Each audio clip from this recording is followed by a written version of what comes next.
o azar que teve o Eduardo Leite. Eu tenho certeza que o Eduardo Leite pensava que seria o candidato à presidência da República em 2022 e que nada daquilo que ele tinha deixado como bomba-relógio cairia no seu próprio colo. Eis que o governo do estado do Rio Grande do Sul me parece que foi um prêmio de consolação que acabou trazendo um grave problema discursivo para o governador Eduardo Leite. Alguém aqui esqueceu quando ele assinou o regime de recuperação fiscal, em que ele dizia que esse seria o grande benefício que ele estaria deixando ao estado do Rio Grande do Sul, e falou isso inclusive no período eleitoral. Disse que o regime de recuperação fiscal ele era uma grande iniciativa e que a partir dele o Rio Grande do Sul entraria num círculo virtuoso. Que tristeza que deu errado. Rio Grande do Sul hoje é o terceiro pior estado em termos de desenvolvimento econômico do nosso país.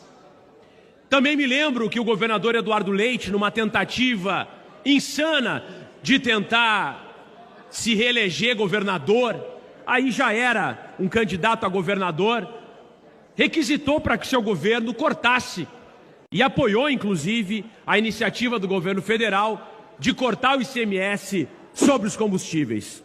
O que aconteceu logo depois? Ele vence a eleição e argumenta que esse corte do ICMS nos combustíveis prejudicou firmemente o seu estado, como se ele não tivesse nenhuma relação com o corte do ICMS sobre os combustíveis. O mesmo ele fala agora sobre o regime de recuperação fiscal, onde ele diz que se não houver uma renegociação, uma remodelagem, o Rio Grande do Sul não pode mais sobreviver. Mas afinal de contas, quem é Eduardo Leite? É o Eduardo Leite da campanha ou é Eduardo Leite que hoje administra o estado do Rio Grande do Sul? É o Eduardo Leite que dizia que não iria aumentar impostos ou o Eduardo Leite agora que tenta flertar com os servidores públicos e se apresenta como alguém muito preocupado com o serviço público? Justamente ele que destruiu a previdência dos servidores públicos. Justamente ele que permaneceu durante 2 anos sem qualquer tipo de reajuste e aprofundou a desigualdade salarial dos servidores públicos. Justamente ele que aumentou a alíquota do IP-Saúde, que prejudicou os servidores públicos.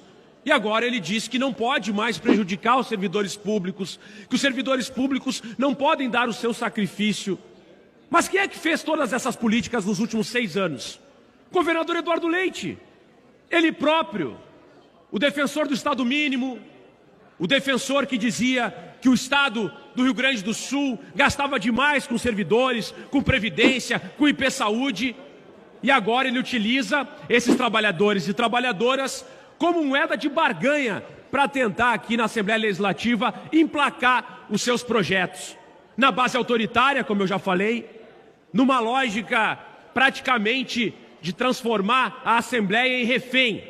Mais ou menos do tipo, ou vocês votam favoráveis ao aumento do ICMS, da taxa modal, ou vocês vão fazer com que eu tenha que cortar aqui os incentivos fiscais, tenha que aumentar o ICMS na cesta básica, o que vai prejudicar a economia, os empregos e principalmente as pessoas que recebem um salário mínimo. Aliás, Rio Grande do Sul que não valoriza o salário mínimo regional. Santa Catarina e Paraná, que tem uma comissão que faz uma avaliação anual e que dá ganhos reais no salário mínimo, tem crescido muito mais do que o Rio Grande do Sul, aumentando e valorizando o salário mínimo regional. Então nós temos saída sim, e não é a saída do Estado mínimo e nem das mentiras do governador Eduardo Leite. Muito obrigado.